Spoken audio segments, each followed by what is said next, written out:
My name is Janine Miller, and this is Pieces of Victory.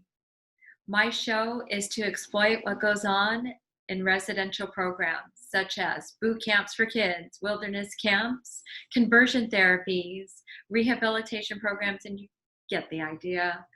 I am a survivor myself of a lockdown reform school located in Ramona, California. Today we have on our show Joe Potosi. He is not a survivor of a residential program, but he is a survivor of child abuse. It does coincide with my show because usually 9 times out of 10, there's abuse going on in a home, and then parents decide to take their child to these camps instead of dealing with the situation. It is a whole family dynamic. Joe Potosi is an author of a soon-to-be #1 bestseller. It is called When the Dust Settled, Between a Rock and a Hard Place. He is the ambassador in Wisconsin for NASCA.org. That stands for National Association of Adult Survivors of Child Abuse. He is also volunteering his time for the YMCA as well as the YWCA. Please welcome to the show, Joe Potosi. So we lived in a 2-bedroom apartment with there was 6 children. We got accepted into a bigger apartment right across the street. My stepdad still didn't work. My mom typically worked second shift. The fact that we had very little food and bills weren't being paid, it was my fault. My That's fault. awful to say to a child. So there was a Greasy Spoon restaurant right around the corner. It was called the Sandwich Factory. And long story short, the owner gave me a job sweeping his parking lot on Saturdays for $2. And I thought, I'll give this money to my mom. Maybe she'll be happy with me. So in reality, I was buying her acceptance.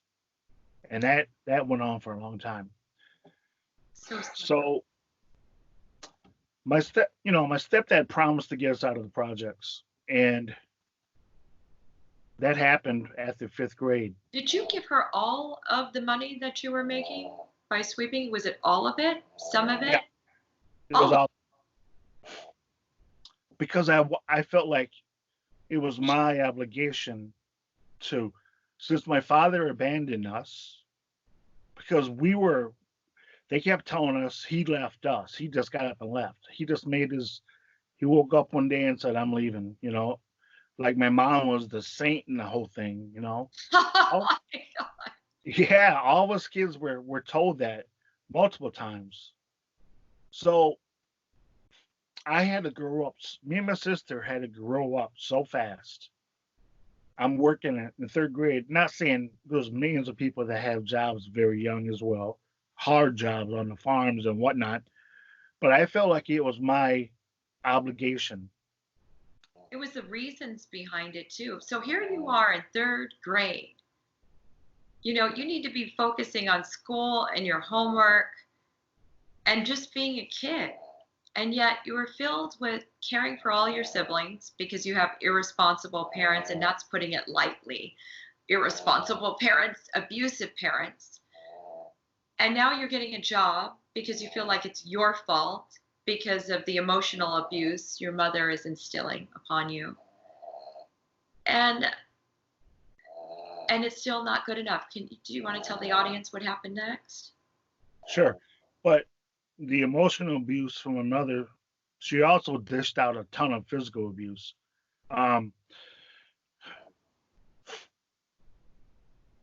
This is a hard story to share. I know I shared with you about the bathtub, but this is even worse. It happened one time in 4th grade. We used to go to, parent-teacher conferences, and in the past, my mom would just rush to the school, and she would fly through all the teachers to get home. She took that day off work, but after the conferences were over, she'd come home and get drunk, right? Well, how convenient was this little thing? We came home from school.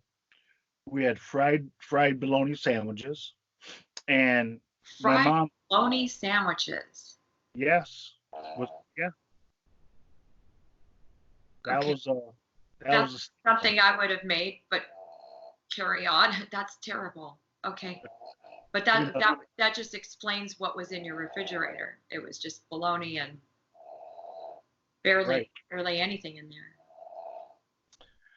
So she had us. We ate, and she wanted us to have some clean clothes to look presentable.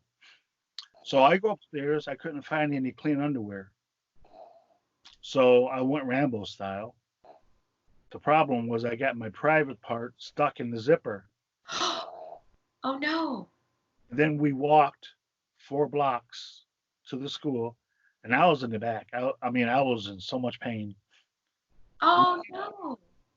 we get to the school, and to my utter astonishment, my mom was being Sally Homemaker. She was taking her time with all the teachers, putting on a big show, taking her time, having coffee.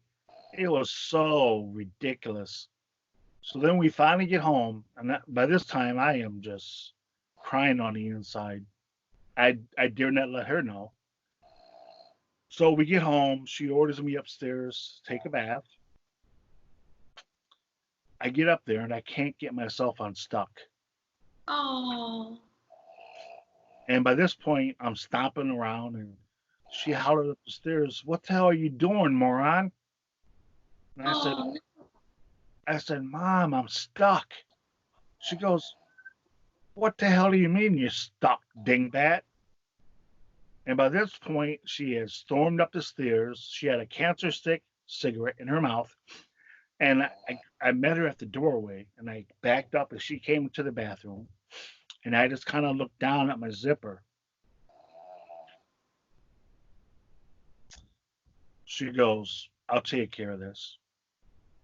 She takes a big drag from her cigarette, and with one motion, with all the fury and the disdain she had for me, all the hatred, she pulled the zipper up and Oh down. God. And I started to bleed like a stuck pig. Oh my God. I grabbed a rag off the sink in the bathroom and I went right to bed. Naked. I just went to bed. There was no visit No to going yeah. to the hospital, no urgent care. She just left you bleeding. Yes. She left you bleeding. That's Yes. awful. Awful. They talk about She could have been PTSD. put away just on that basis alone. Like unbelievable. I can't cuss on my show. I'm sorry. No, but that's So hard to here talk. you are going to bed. You're bleeding I just cried. uncontrollably, I just and cried no one's myself. helping you. And no one's helping you. No. How old are you at this point? Did you think to dial I, 911? Were you afraid to dial 911 because you're afraid of the repercussions of what happens when you do that? well, we didn't have 911 back in those days, but not on this case, but there was a few scenarios where my stepdad would be beating my mom extremely viciously, and me and my sister would try to run out of the house with our kid brothers in tow, and he would always catch us and bring us back to the house. Oh my God. After the like second or third time of doing that, it's like it's pointless, you know? No. So you felt trapped. Trapped. Exactly, exactly. And remember, my real father is nowhere around. I mean, my mom should have been locked up for what she did to me, you Sure. know? A long time ago. She wouldn't Yeah, be on the news today. yeah. I should point out that when my mom and stepdad would berate me and say that I'm garbage and all this and all that, they didn't they didn't talk to my other brothers like that, Marty or Greg. And they certainly didn't do that with my two youngest brothers, my stepdad's kids. They were quite young at this point, but still, you know. I was just a huge target. They wanted to take their frustration out on somebody, and I was the chosen one. Being singled out because you reminded them of dad. There was Mhm. still abuse going around the house, don't get me wrong. They're not off the hook on that. But Yeah, you took it the I worst. wanted to mention something about my sister. Now, brothers will fight each other through the years as they grow up. Brothers and sisters fight. But because I saw how my mother was beaten, when me and my sister would get into a fight, my sister was tough. When she would attack me or, punch me or whatever, I wouldn't I wouldn't try to beat her up. I saw my mother being beaten the way she was. I ain't gonna hit a girl. Follow what I'm saying? Right. And that's very wise of you as a child to think that way. You were using that as a guideline and as in a positive way as opposed to, oh, I see this is happening. This must be acceptable. So I'm going to do the same thing. Yeah, You no chose way. to go the other route at such a young age, which is wonderful. And I just wanted to point that out. Thank you. When she used to fight with me for whatever reason, Okay. I would never really fight her back. She would kick my butt every time. And yeah, it sucked, Did but you notice any kind of signs of sexual abuse that might have been going on between stepdad and your sister? when we lived in the projects, not so much. But when we moved out of the projects into this house we lived in for about 5 years, we would be locked in the basement, all of us boys. We had our bedrooms. There was a toilet. My mom would be at work. And yes, we were in the basement, locked in the basement. And my stepdad would be upstairs with my With your sister. sister? Oh no. And Awful. even before dinner, I mean, it was just him and her upstairs. Um, and oftentimes, I remember we're locked in the basement. Oftentimes, he would leave the house for hours, leaving us locked in the basement, and he would take my sister with him. Right? What if there was a fire? What if there We was had an no. emergency? You If there can't. was a medical, Is there any windows or anything that you could have right? broken or I don't know if you know what a window well is. no? What is that? So a lot of houses in this area of the country that have basements, they have windows that only open up halfway, and there's like a well that collects the rainwater, the leaves, or whatever. The window only opens up a little bit. And so one particular time I said, if there was ever a fire, what are we going to do? Or if somebody got sick, what are we going to do? So one particular day, we all got off of school. He left like he always did. We were locked in the basement. And my youngest brother, he was real little. He was probably in first grade, maybe. He was small enough. He was the only one that could fit through that window. Oh So we wow. told him, this is what we said to him, or what I said to him: run around to the back door, see if it's unlocked, and if it is, let us up. Unlock the basement door so we can get out. But this is what happened. When he got out, he ran around he ran out to the front yard and he was running to the back, and the neighbor lady saw him, Oh Miss no. May, and she stopped him. She goes, "What are you doing, baby?" And he goes, "Well, my brothers are locked in the basement and I'm trying to get them out." And right then, his father shows up, and he shows up to the house, and he comes in the house and he comes storming down those stairs, and he's like, "What's the meaning of all this? Who put Andre up to this? What the hell you do that for?" And I said, "I did. We're trapped down here. What if one of us, something would happen to one of us? Well, there's a fire." I defended that. I mean, I didn't back down. Oh I my. have my kid brothers to worry about, and I'm like, the hell with that. And to my utter amazement, he just turned around and walked away. My stepdad did. But Wow. There was no repercussion for that. I'm amazed. I According to think, dysfunction. yeah, I'm surprised. So that neighbor didn't think to call social services. That's just awful. Yep. Awful. She knew, and she turned a blind eye. Another one, turning a blind eye.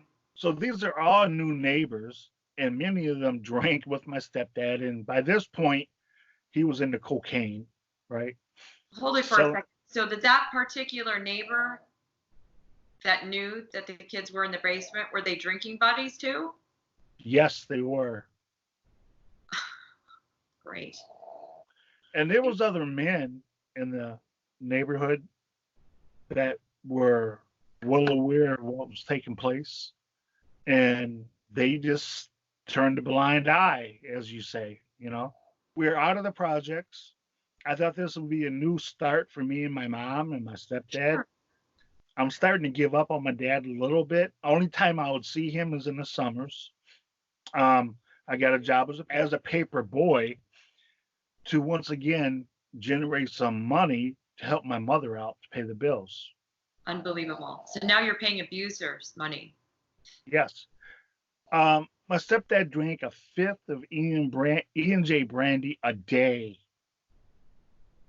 He drank a fifth of E&J brandy a day, a fifth. And I don't know how he functioned, but he did. So I mentioned before, our bedrooms are in the basement, the boys, and we used to have to walk to school, even in the winter, unless it was like 50 below or something. And this is pretty gross, but this was like a daily scenario. There's only one full bathroom, and that was upstairs. So we all would take our turns to, brush our teeth, get cleaned up.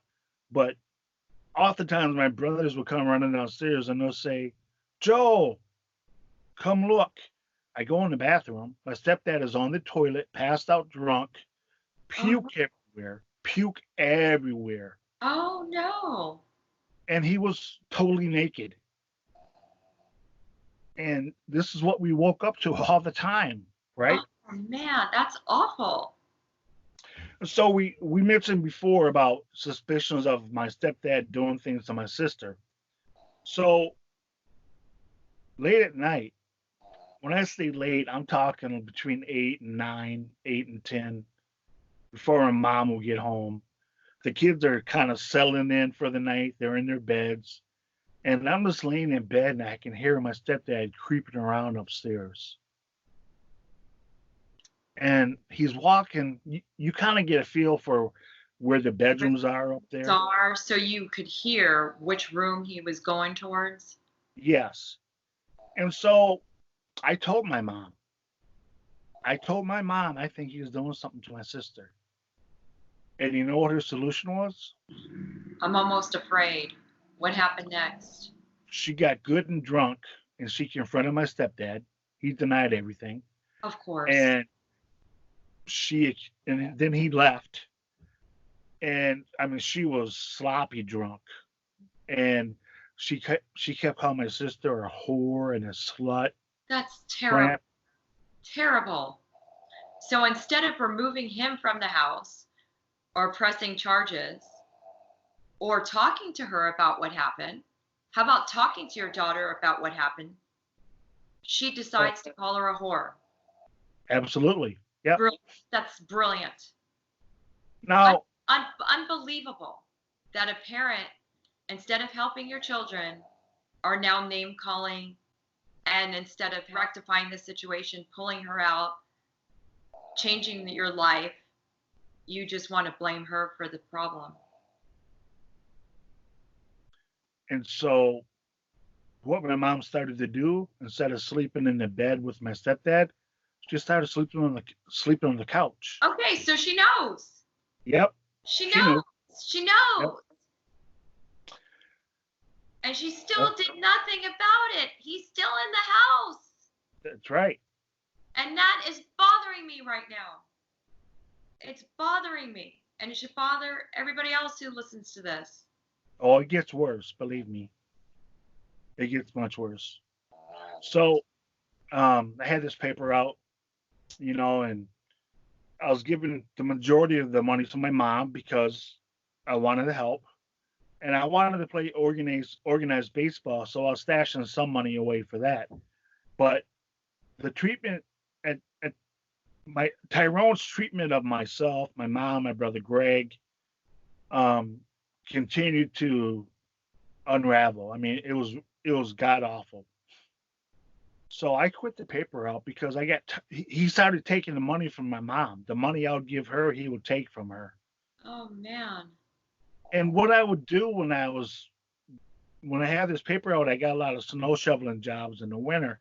I made all kinds of money. When I would get paid from the paper route or the snow shoveling jobs, I did something and I felt so proud of myself. I went down by this drugstore and across the street was like a steakhouse. It was Ponderosa. And I said to myself, self, you deserve some hot chocolate, a nice lunch.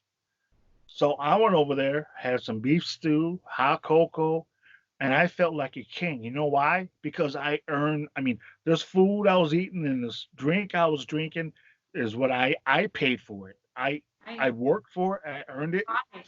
You were I was so proud of myself, right? right. Sure. And this habit that I started in third grade kind of resurfaced. I'd go to the drugstore, buy my mom a coffee mug, buy my mom a throw rug for her kitchen, buy my stepdad his favorite candy. Now, Janine, you're like, why? Why? I was trying to keep the peace. I was trying to buy their It was acceptance. part of I a was trying. survival mechanism. It was a coping survival skills is what it is. You will do anything as a child to just keep the peace, to stop it from happening again.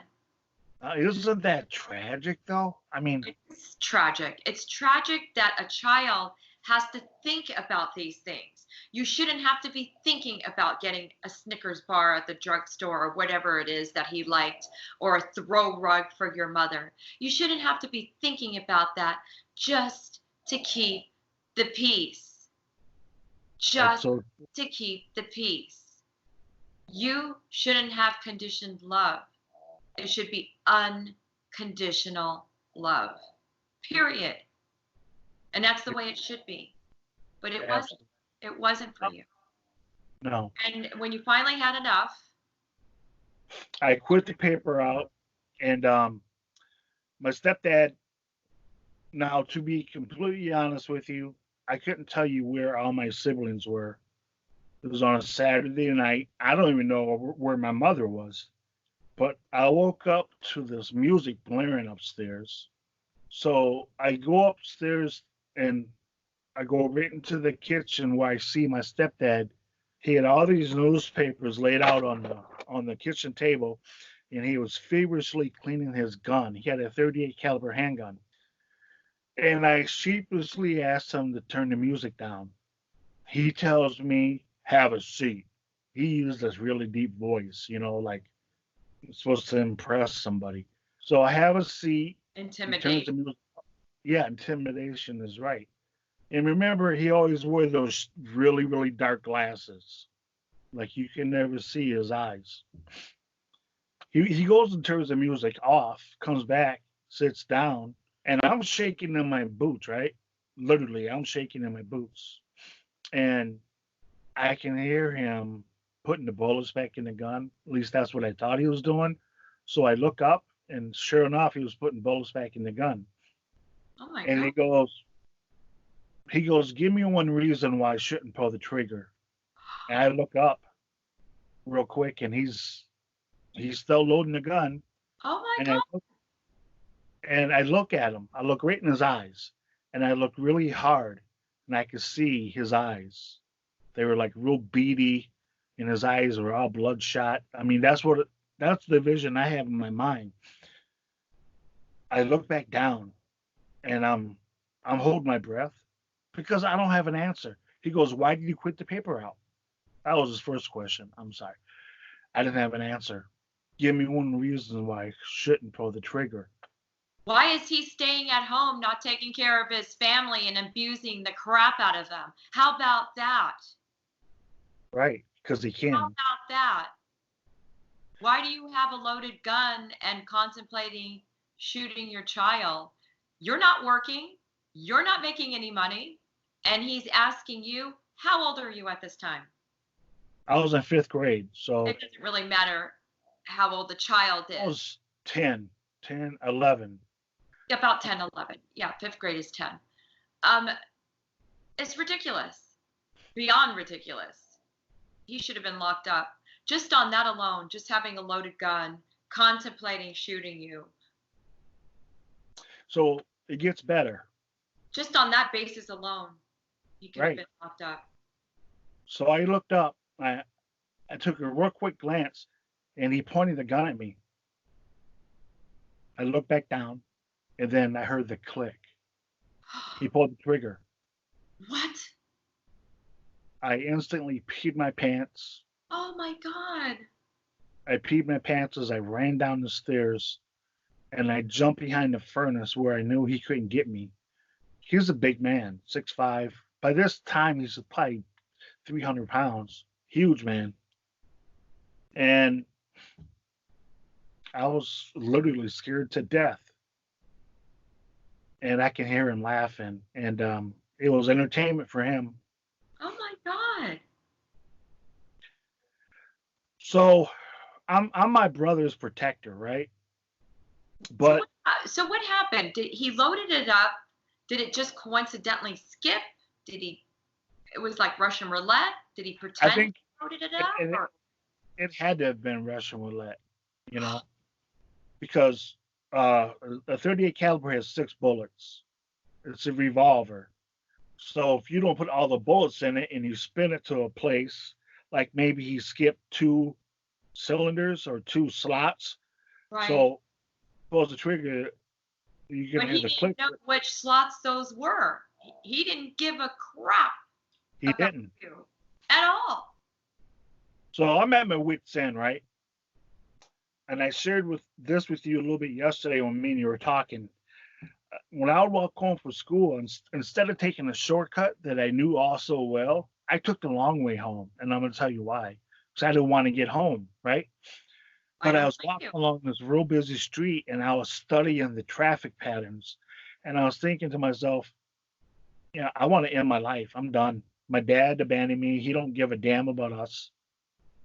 My mom is evil. She's beating us all the time. She's beating my sister. My Snap. stepdad, he's like hell on wheels. You were at your wit's end. You finally snapped. This is the breakdown. So I'm walking along this busy street, just studying the traffic patterns. In the afternoons after school is let out, contemplating who or what will be the quickest way to kill myself. Step in front of a bus, step in front of a dump truck. How can I do it? And for a couple weeks, I kept playing the scenarios in my head, right? So here it is, another weekend. It was a Saturday. I woke up. I never forget this because I turned the TV on. I was watching something about the Chicago Bears. Nobody was home. The basement was unlocked. I walked way up into the kitchen and I said, "This is my chance. I'm going to look for that gun. They can clean up the mess. They can clean up the brains. I am done. I'm done. I'm fed up." So I go in my parents' bedroom and I'm looking for this gun. I can't find it. I hear a car pull up. Oh no. So I straighten up, I make sure I leave no sign behind that I was in the room. And I run down the basement stairs like I never was upstairs at all, real sneaky, like an alley cat.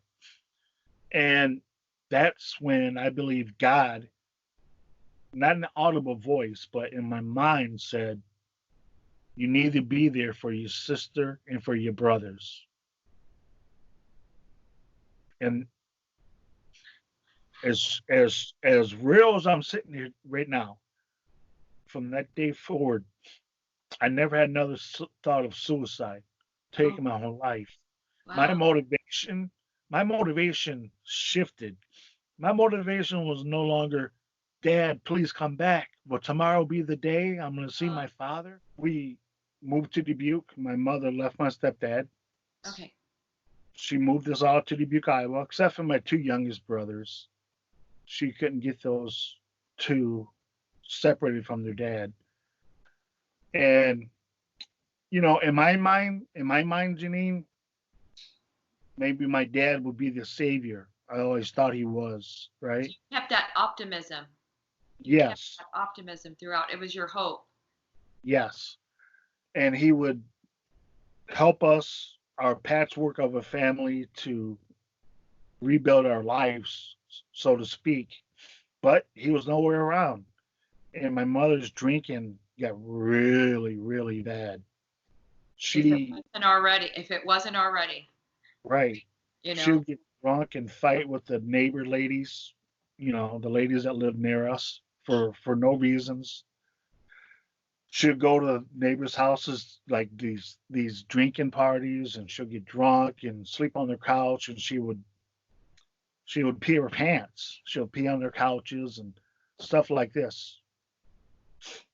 Eventually, we got evicted. So this all took place. All this time, about a 9 month period, we got evicted. She decided to move back to Dubuque, or back to Rockford, Illinois, back to my stepdad, of all people. God. And it was almost like if you pause a cassette tape, or like you're watching a movie, even a DVD, and you pause it because you have to, you just pause it and then you push play again. That's what it was like once we went back there. It was like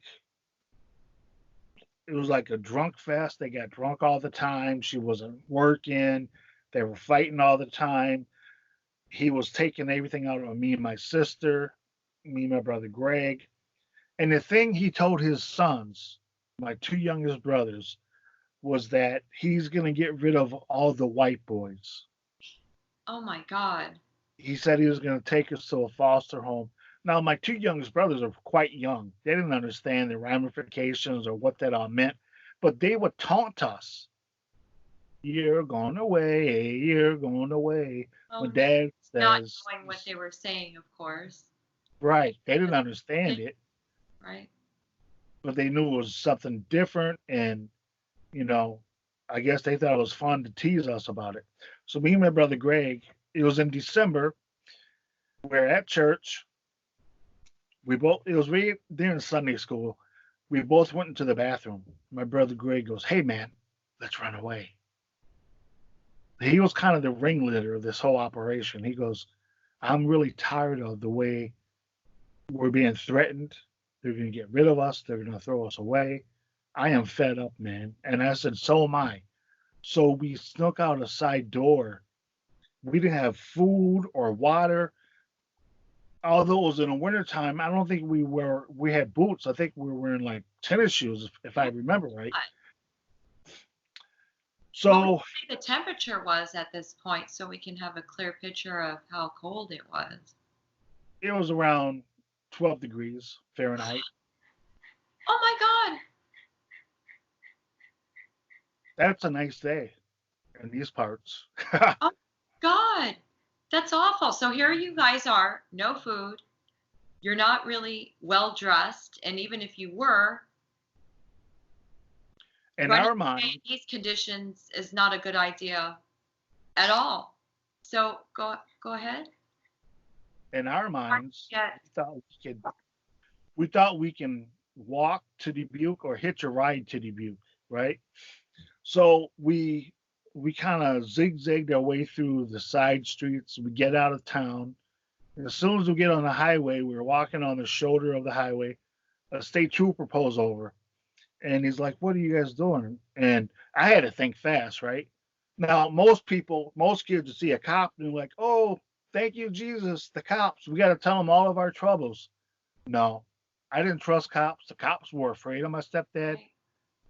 The cops are going to take us right back It's to the hill. awful.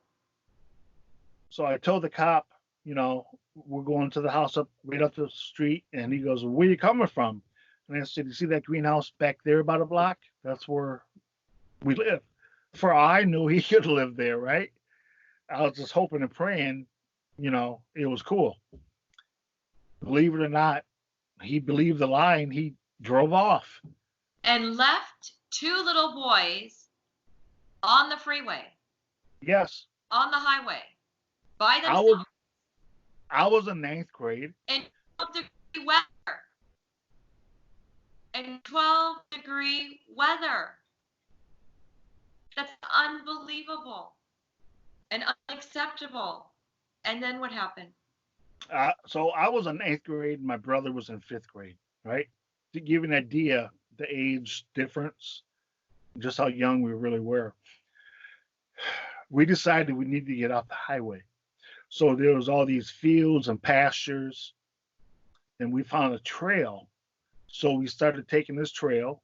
Now this was probably about 12 o'clock, 1 o'clock, and we thought we can walk far enough away until we found some houses. Maybe we can ask for a ride or ask for someone to take us halfway or whatever.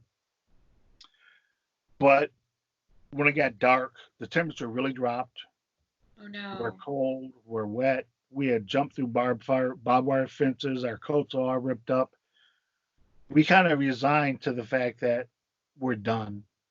But all I kept picturing in my mind, Janine, this is the honest goodness truth, was not my dad, but it was my grandmother's house.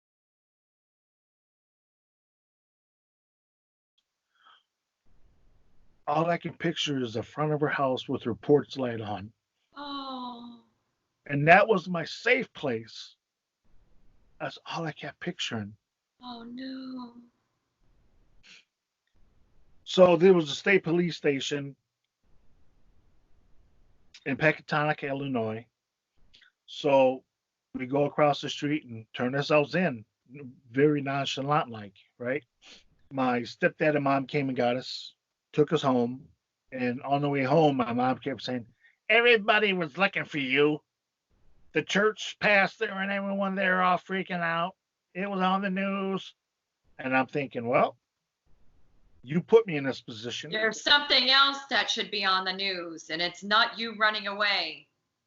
That's right. We were we were so desperate, Janine. So desperate. We get home, and my stepdad tells my mom to go get the camera. I found that extremely strange and odd. But then again, he was strange and odd, so it wasn't too shocking.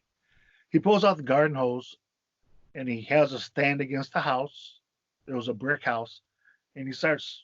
Well, before he sprayed us off, he took pictures of us, and then he proceeds to spraying us off with the water hose. He And then sprayed off with the water hose. Now let's go over the temperature. Let's go back to the temperature. It's you just ran away. It's in the middle of the night, right? right, You're in the backyard. Then what? he took pictures of us, and we were a muddy mess. Whatever, that's irrelevant. And he orders us to strip down. And Strip when he says down. Again, he's having you strip down. yes, Awful. naked, Awful. naked, and he sprays us down more for whatever reason. And it wasn't 12 degrees by this point. It was probably 5 or 10 below zero. This was like 9 o'clock at night. Oh my God. Even 12 degrees is awful. Yeah. Oh my God. And I guess he took pictures of us naked. Then he sent us into the house.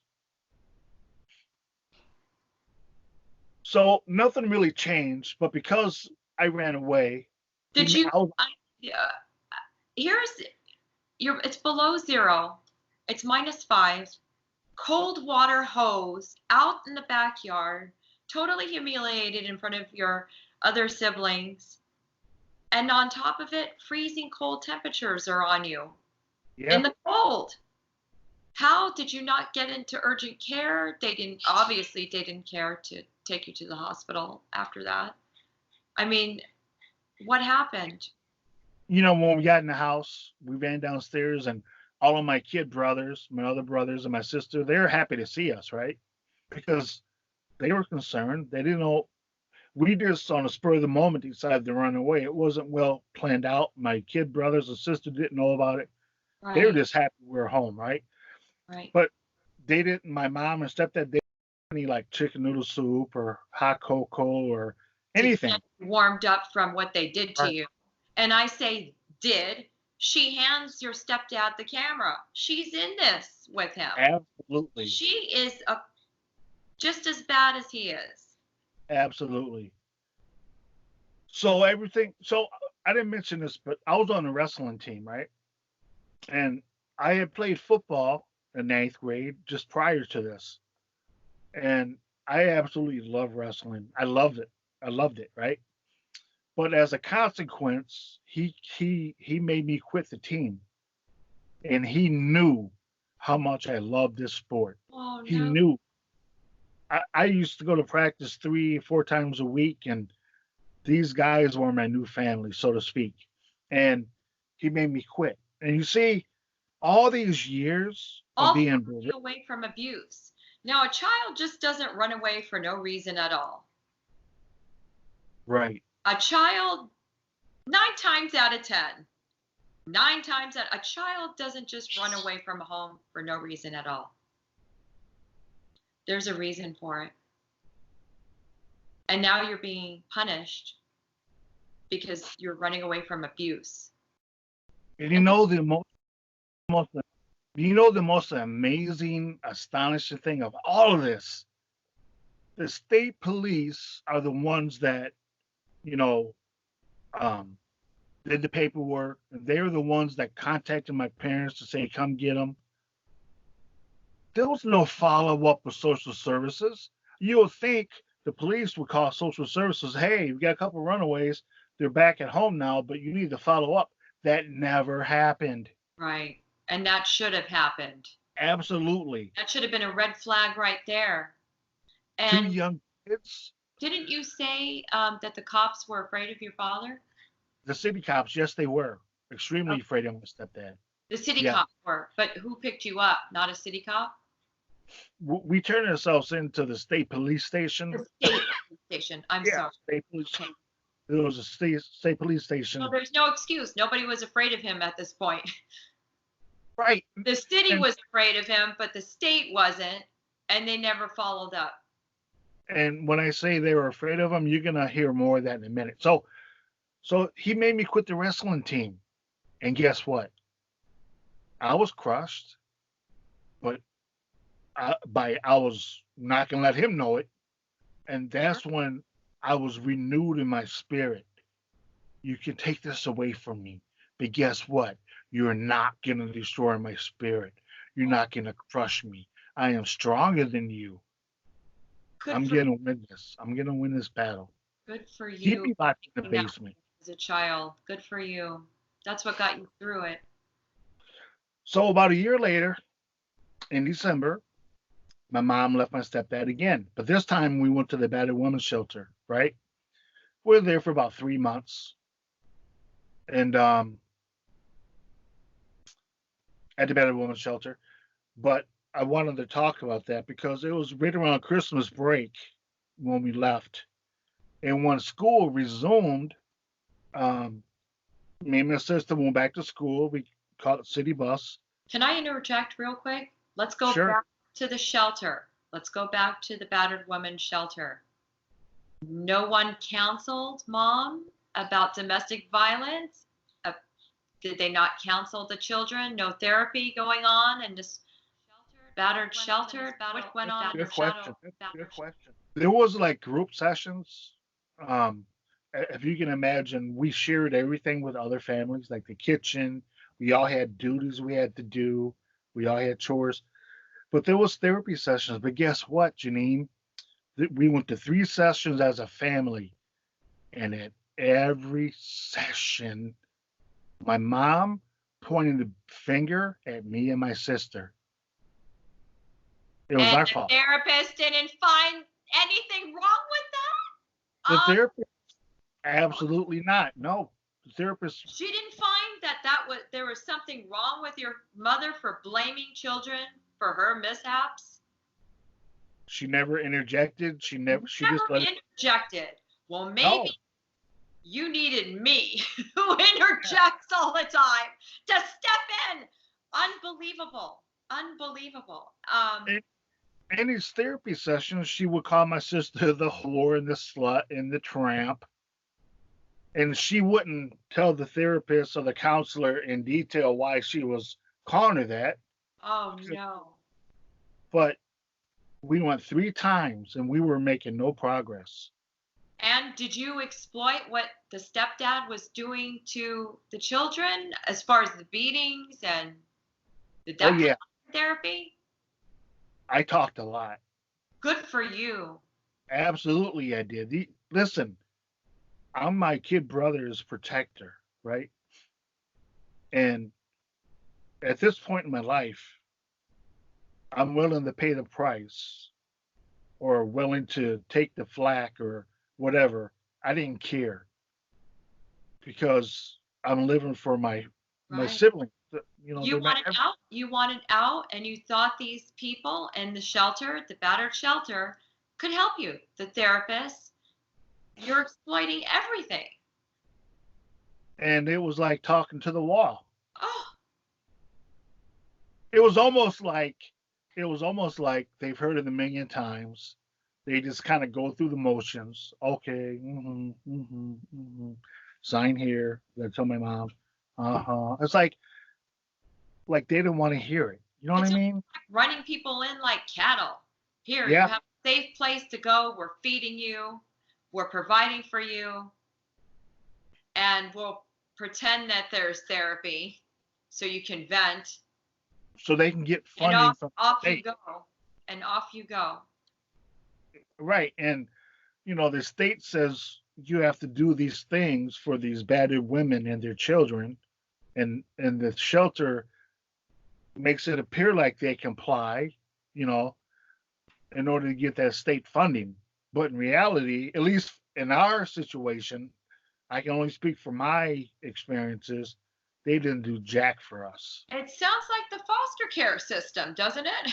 Yeah, That sounds like the foster care system. I'm going to collect the money. I'm going to do everything that I need to comply just so I can get my money.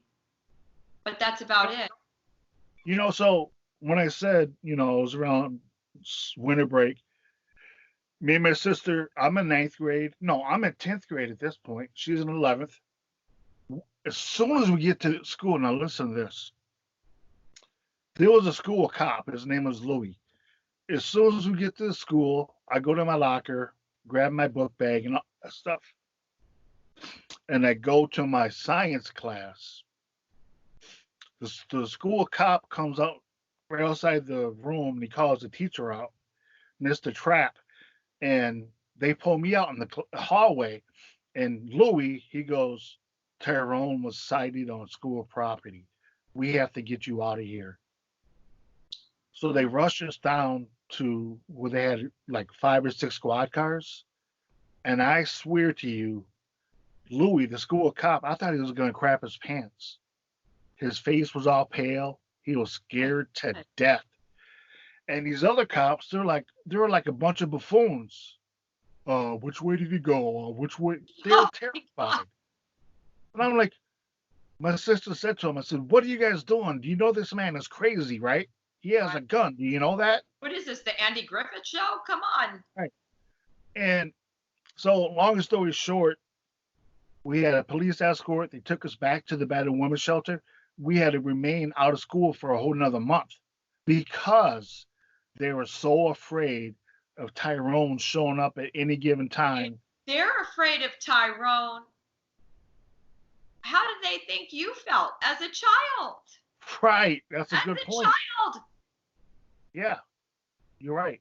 Take them out of they should have taken you out of that home a long time ago if they were that afraid of him, because they've been afraid of him for a long time.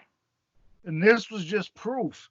Now I'm in high school, I'm in 10th grade, and these clowns, it was so laughable. And yeah, my adrenaline was pumping. I was scared too. I didn't know if he had his 12 gauge shotgun and he's going to try to kill us. I didn't know. But these guys are paid to protect and serve. You think they'll have a little more training and they wouldn't show they'd have at least a poker face or something. They wouldn't be more afraid than me and my sister were. It was ridiculous. So we stayed out for another month, and then we get in an apartment, and okay, finally we're away from the stepdad. Maybe my mom will you know start going to AA or Right. have Changes will start happening. You're thinking right, changes will happen. there'll be some type of renewal. No, she started having all these one night stands with all these random guys. I remember one time I came home and she was in bed with two guys at the same time. I was like, oh my God. Man. But her treatment toward me, my sister in particular, was god awful. So it was so bad. And I remember my stepdad had two kids to my mother, and they all six of his kids lived together. My stepdad would come and pick up his kids on the weekends. Things got so bad with my mother, so bad. She would beat me. I would never fight her back. I would never um, hit her back. Why? Because for years I watched her getting beaten to a bloody pulp. It just wasn't in me. By this time, I'm And about as a child, let me step in. As a child, that is just amazing that you think that way, because if you think that way as a child while this is all going on, 9 times out of 10, you're going to be that way in the future where you will not hit a woman. So it's good that you had that thinking process, but at the same time, it was such a shame that you were taking a beating. So it got to a point that I decided, I built the courage up. My stepdad came to get his sons, and I took a deep breath and I went up to him and I said, you know, things are really bad with my mom. You think I can live with you? What? What? That's like going from the frying pan right into the fire. Exactly But right. you felt like you had no other recourse. I had no other choice. I had nowhere else to go. Right. And what about grandma? What about you? Grandma was your safe haven. What happened with grandma? Couldn't you have gone to grandma? That would have been a better choice. Right. Well, at this point, I had joined the Navy delayed entry program. So I had to graduate in Illinois. At least that's what I thought the plan was going to be.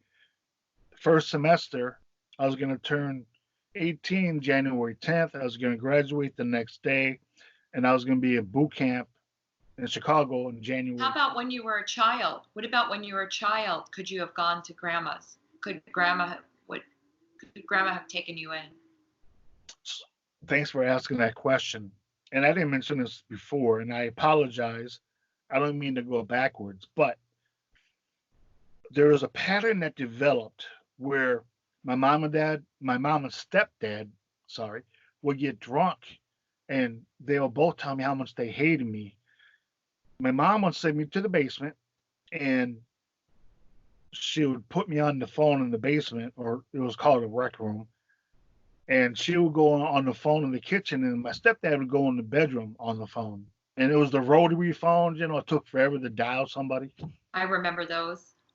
They would call my grandma late at night,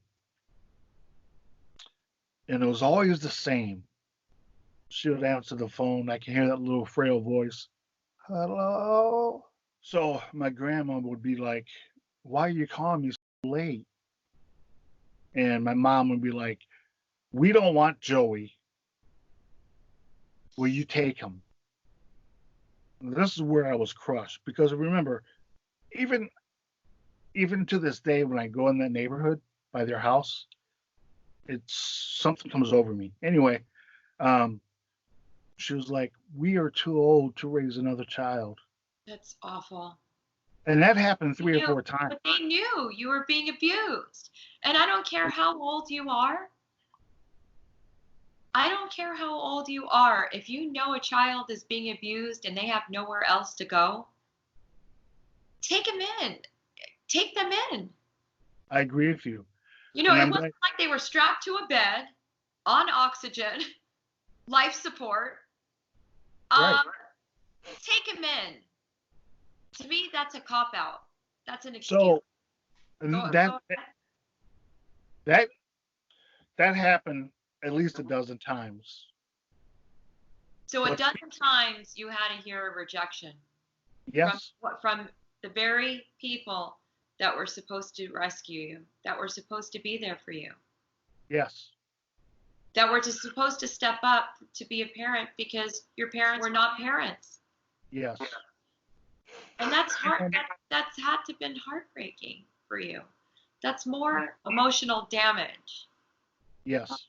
On my mother's side of the family, had a lot of loving aunts and uncles and cousins, but And they couldn't step in. What happened with that?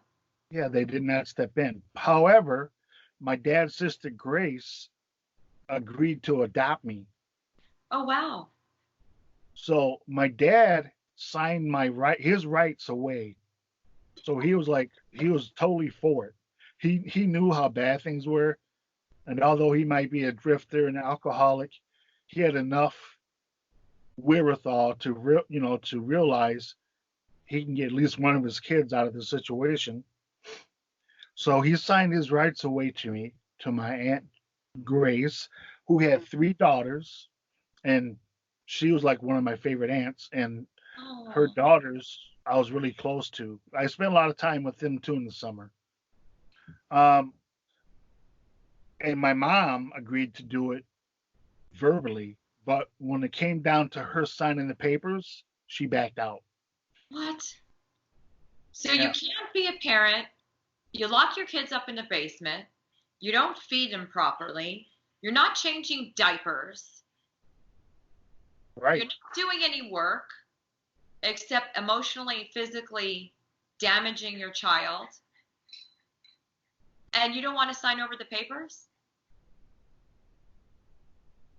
That's the God's truth. I believe you, but how disgusting. So, I mean, just an awful, awful situation. If you don't have the tools of being a parent and you don't know how to be a parent, or you're just fed up and you're lazy and you don't want to feed your kids and you figure, why get a babysitter? Let's throw them in the basement. Um, it's time to sign the papers. At least sign the papers. At least let them go to someone who loves them. And that's awful. You couldn't do that you couldn't at least do that one thing for your child. And that makes me angry. You know, not everybody's fit to be a parent. Right. Not everybody can handle it. And if you can't handle it, have someone else do it. Have someone else that cares do it. Absolutely. So, fast forward to where I was. I'm in 11th You're in grade. high school, sophomore. I'm a junior at this point. I joined the Navy 363 days before I actually would go to boot camp. I was all set up to graduate first semester so I can go fulfill my obligation to the military. Well, August, July of '84, just before my senior year, my mom decides to move back to Dubuque, Iowa. Now, my sister that summer, she moves away to go to Illinois State, right? So she was the smart one. She got out of there. She wanted to better herself, and that's kind of I followed that path. I needed to do something with my life to not only get away from the monster, which we did, but my mom, who was just a vindictive, evil, toxic, toxic individual, right? So she decides to move back to Dubuque, August of '84. And Iowa wouldn't accept a lot of my Illinois credits. And they essentially said you have to go a full year. And I was really desperate. Turns out there was an alternative high school that accepted all of my credits. I only needed 2 credits to graduate, and I was on honor roll. Oh, I went wow. I went to school from like 7:30 until 10, and then I'll go up to the YMCA, lift weights. I used to jog all over the city to get, top notch shape for the military, and I still invested in my kid brothers' lives, but I try to stay away from home as much as possible because although we were back in Dubuque, my dad's hometown. And guess what? My dad was in Dubuque. Oh, wow. However, he was living in the rescue mission. He was a helpless, hopeless alcoholic.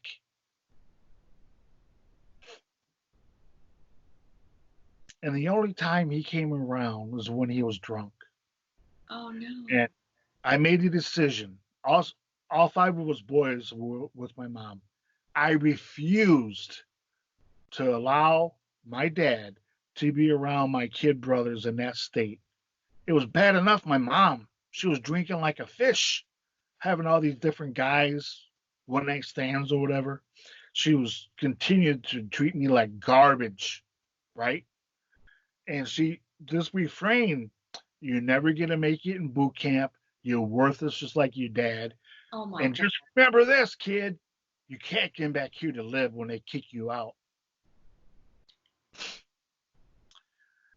That's awful. And you kind of have to look at this and say, where are you at? You're in the projects. Oh my God. Right. You're drunk. You're at the bottom of the pit of destruction. And you're telling me that I can't make it? Is that what your mindset was? I mean, that's what I'm perceiving right now. Like, where is she at in her life? And you're telling your child this? That's awful. Awful. And so were you self-doubting? Of course, you punched through it and you continued to go to boot camp, right? What happened next? Well, just before I went to boot camp, my dad came over to the apartment, really, really drunk, and he was super aggressive. And I almost got into a fight with him because I'm going to defend my brothers. I don't care. I don't care if it's my dad. I refuse to allow him because he was a mean drunk, right? So anyway, he left, and I was really upset. Now remember, I did have anger and resentment of forgiveness toward him of all the years. He never gave us a penny. He never really. He could have stayed in Rockford and been around his kids, but he didn't do that, right? Rockford, if you want to say the rescue mission, Rockford had a rescue mission, but no, he didn't do that. So I go to his sister's house, Grace, the one that wanted to adopt me, Right? and she was the one that sat me down and explained to me the reason my dad left in the first place was because my mother was having an affair with Tyrone, and he didn't have the coping skills to deal with it. In Oh, fact, she proceeded to tell me that when my dad was born, he had a hole in his brain, and so he wasn't playing with the full deck. I mean, he appeared normal, he acted normal, but he had some minor deficits. And then when he was 13, he got hit. He was riding his bicycle. He got hit by a truck and he had a severe skull fracture and he almost died. God. So he had those things going against him. My aunt said to me, hang on, I'm going to go get something. She comes back with a stack of all these yearbooks, right? Or I thought they're yearbooks. And she has all these like index cards in certain spots. She opens them all up. And she points to all these pictures. Who do I see but my father in these rescue missions all over the Midwest and Denver and different places? He looked so happy. He had a big smile on his face.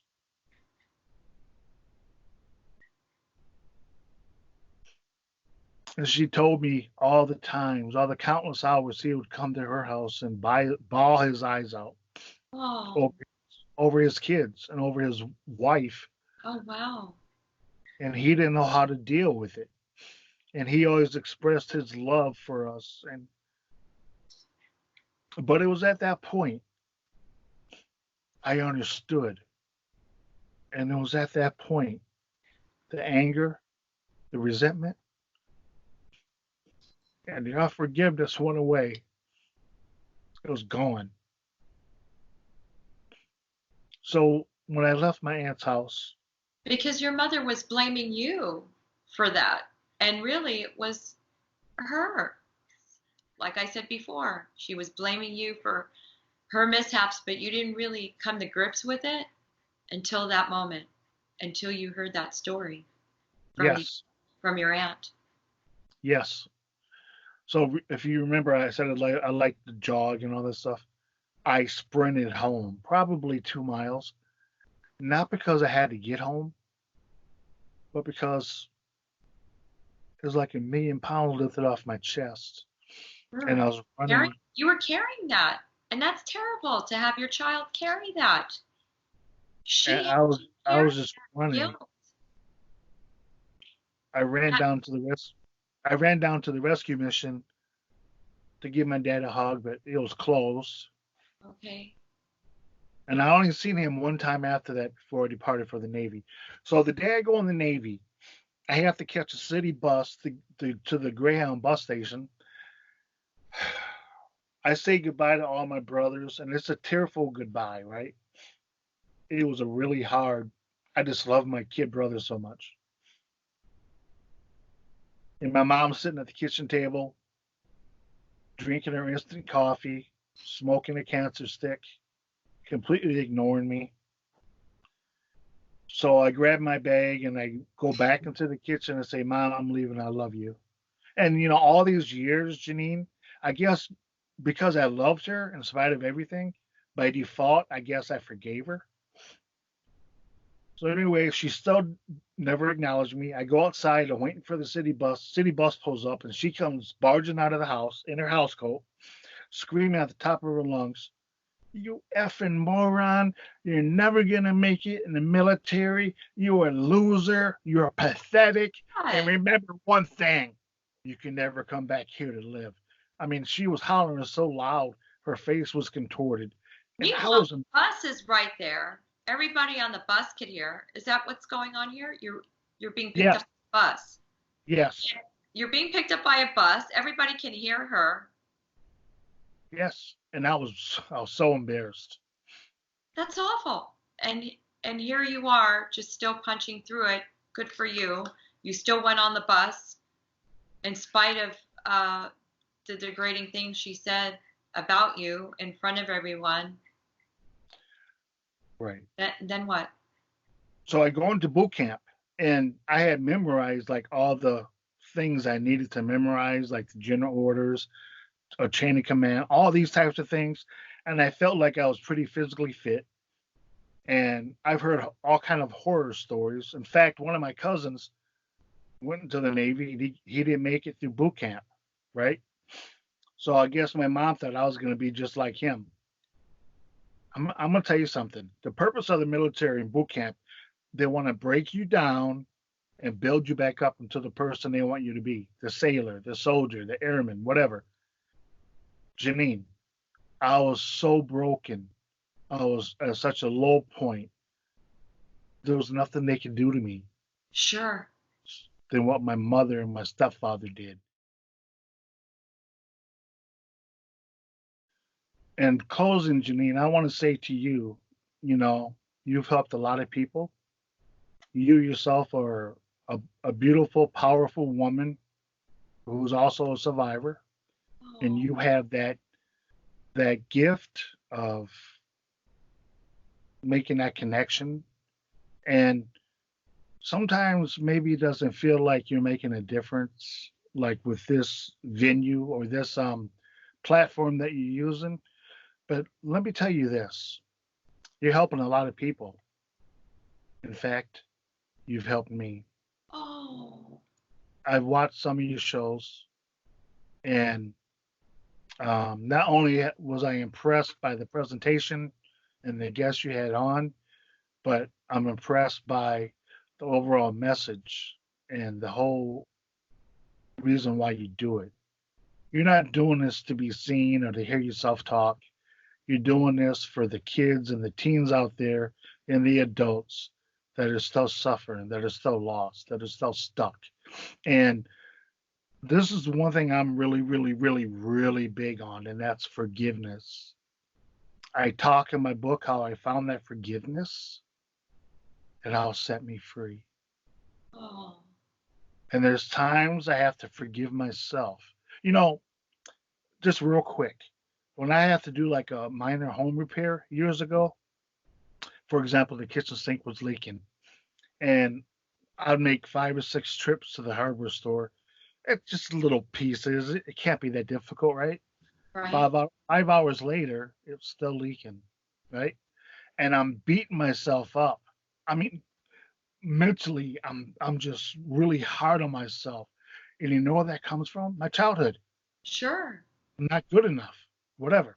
And my wife at the time says, "You know what, Joey? I can never be as hard on you as you are on yourself." My, Oh, my point is this: learn to forgive yourself. I Let hear it go.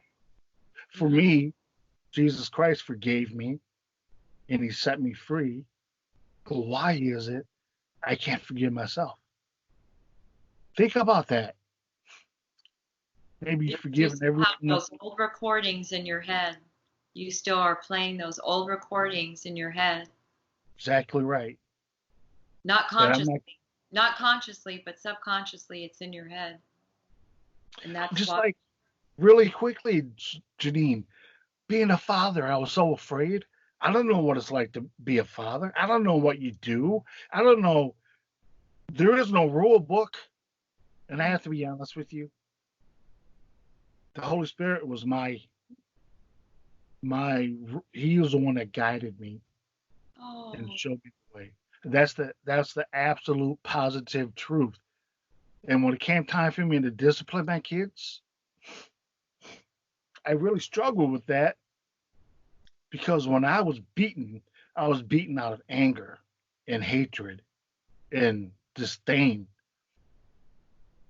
I had to really, really, really work through that process, right? So at, at the beginning of our program or your program, Janine, I mentioned your condition does not have to be your conclusion. I agree. Now, I shared with you what my condition was as a child, and I have to be honest with you. I was so afraid of becoming a father myself because of something called learned behavior, right? However, I did become a father, and I have 2 sons today, Oh, wow. 19 and 21. And I have to tell you, they don't know what it's like to be locked in the basement. They don't know what it's like to go hungry. They don't know what it's like to be homeless. They don't know what it's like to be berated and told them they're garbage, you're nothing, you're never going to be nothing. I broke that cycle. Thank God. I That's, broke that cycle of abuse, of abandonment, of neglect. That's oh, my legacy. My that's condition did not become my conclusion. And oh, if I was to die tonight, I think I've accomplished a lot of things in my life. My greatest thing, without without question, is the fact that I raised my sons in a loving home. I not only told them I loved them, I conveyed I loved them, I showed them I loved them.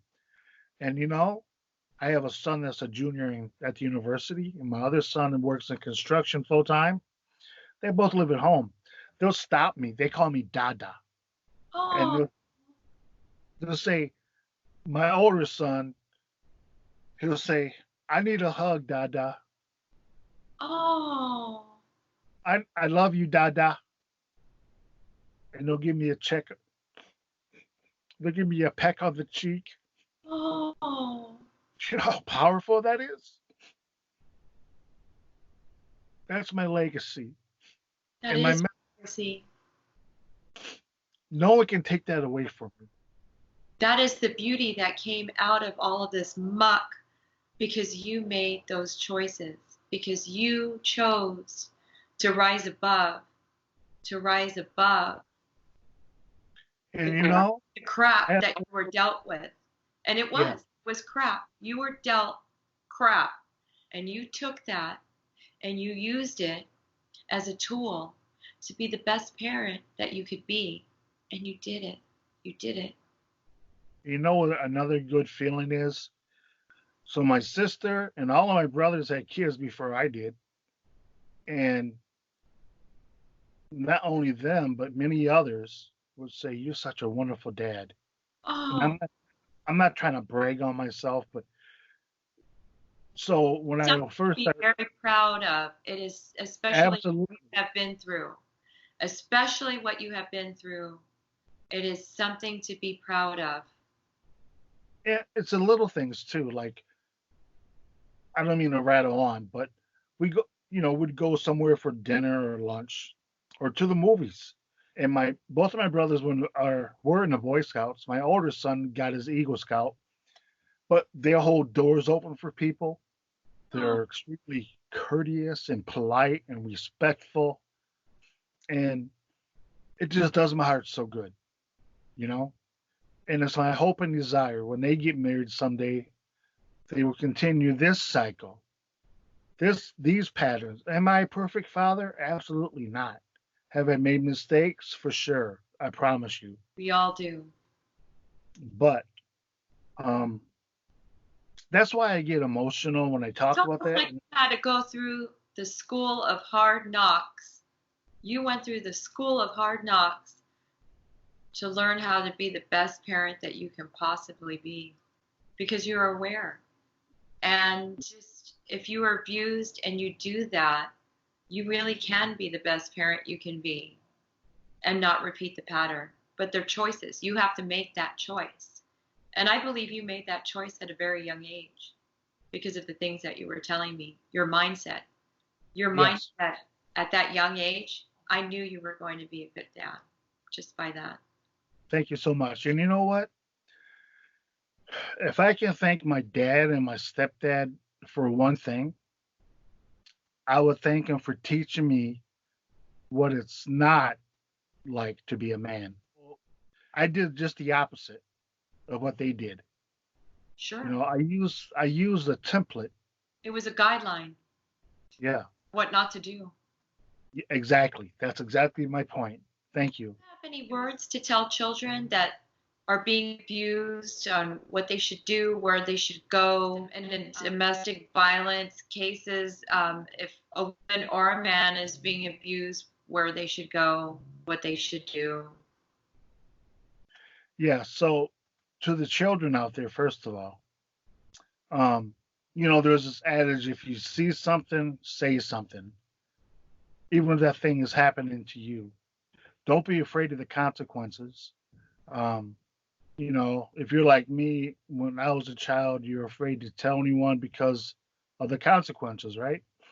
I want to tell you, don't be afraid. Don't be afraid to talk to your counselors, your teachers, maybe your Sunday school teachers, whatever those spirit people in your life, family members, and um, reach out. Because oftentimes, if you don't reach out, people won't know about it, right? Exactly. But there's something more to the kids I want to say real quickly. In spite of what you've been told, that you're worthless, that you're garbage, that you have no future, I'm here to tell you that you have a value that cannot be measured. You have a role and a purpose to play in this thing called life. You're valuable, you're loved, and you're very much needed. So don't believe the lies. Don't believe those thought or those ideas that were ingrained in your mind that, you're no good to nobody. So what's the point? I should just take my own life. That's an epidemic in our country. And Exactly. I'm pleading with you. Reach out for help. There's people there to help you. Also, for the women in particular that are suffering physical abuse, domestic abuse from their husbands or their partners, there is organizations, as Janine said. There's hotline numbers, and I believe she's going to post the NASCA website. NASCA is the National Association of Adult Survivors of Child Abuse. They have on their website they have all kinds of links to other organizations that can help you in a time of need. I'm the ambassador for NASCA for the state of Wisconsin. So let's say a family in Wisconsin, um, they're in a bad way and they need to find a better women's shelter, or they need to find resources. and they don't know how to reach out or who they can contact, my number and name is on the website. They can reach out to me through email or they can call, Oh, and I okay. can do. So really, it doesn't matter if it's a suicide hotline or a battered women's shelter or anything. It's almost like NASCA is the hub for it, where if they reach out to you, if they specifically reach out to your website and get in Right. touch with you, you'll be able to direct them. Yes. Okay. Because of all the stuff I went through as a child, I suffer from PTSD, CTPSD, or CPTSD, You have it. anxiety, depression. And we need to reach out for help to cope with those things, right? There's counselors that are available. You can reach out to your pastor. That was the route I took. And I met with him for counseling for a long time, right? But we need to manage these things in order to live a life that's more fulfilling. So we can be that husband, be that father, to be that provider, to be that difference maker in the society in which we live. Look, man, don't be embarrassed. There's a stigma. People that it used to be, if you suffer from depression, that's like a taboo. You don't talk about it. Talk about it. Maybe start by talking to some of your closest friends. Get it off your chest. Confide in somebody that you can open up to. I agree. You'll be so much better by doing so. Because then it's poison. Then it's toxic. If you just internalize it and don't let it out, it's almost like you've just ingested poison and it's not coming out, and you need to get that poison out. Absolutely. So I'm glad that you were brave enough here to tell your story, and I want you to do me a favor. I want you to close your eyes, and now you are the parent. You are the parent. Your parents are no longer your parents. You are the parent, and in your arms you have a baby, and that baby is you.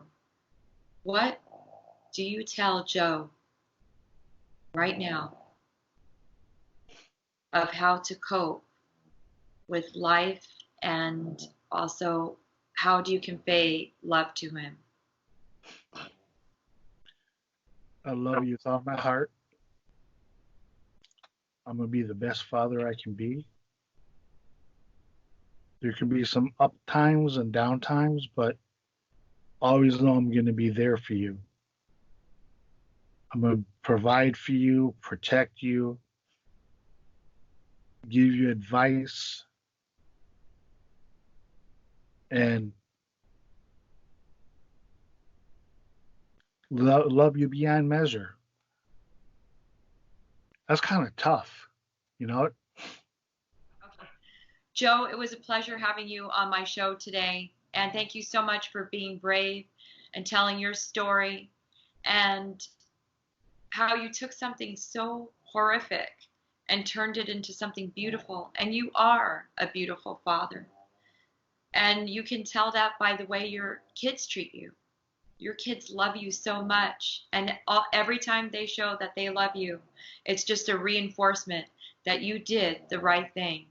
You were there for them on an emotional level, on every level. You were the good parent. And that is a gift. That is the ultimate gift that came out of all this. I love you so much, Joe. Thank you so much for coming on my show. Are you okay? And I also think that's what made you a better parent too, because you kept moving forward. You kept moving forward. You kept moving forward.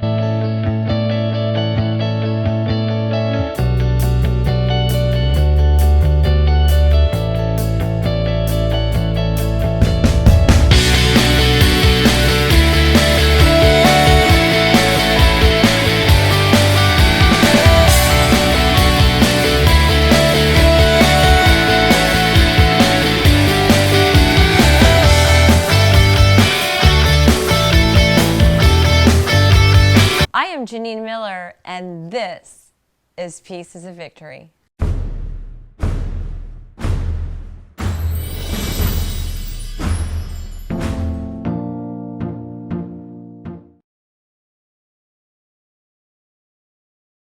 I went upstairs and I thought, this is my chance. I'm going to go look for that gun, his beloved 38. If I can't find that, maybe I can find the 12.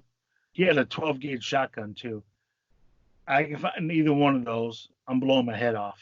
I believe this with all my heart. God, not an audible voice, said to me in my mind, "You need to be there for your sister and your brothers." Now, up until this point, I was always trying to pacify my mom and my stepdad, trying to stay out of the way. My daily desire was for my dad to show up like Superman, beat up the bad guy, and we can be reunited. He would accept my two youngest brothers, and everything, all's good in the world, right? Well, that never happened. But there was a shift in my thinking process and my motivation from that day on. I get so emotional about this. It's okay. Do you need a moment? Do you want to get a Oh, glass or water? no, I'm good. Okay. Was to be there for my brothers, to be there for my sister. So no matter what they did to me, the abuse and stuff continued. They could not kill my spirit, Janine. I refuse to let them kill my spirit. And my purpose for being in that family was to protect my brothers at all costs and my sister. It was almost like divine intervention, because what are the odds of you not finding those guns? You knew where those guns, and your mother, your stepdad and your mother, they're irresponsible, beyond irresponsible. So they're not going to take measures to properly hide the gun. Do you know what I'm saying? So what are the odds of you not finding the gun? That's a good point.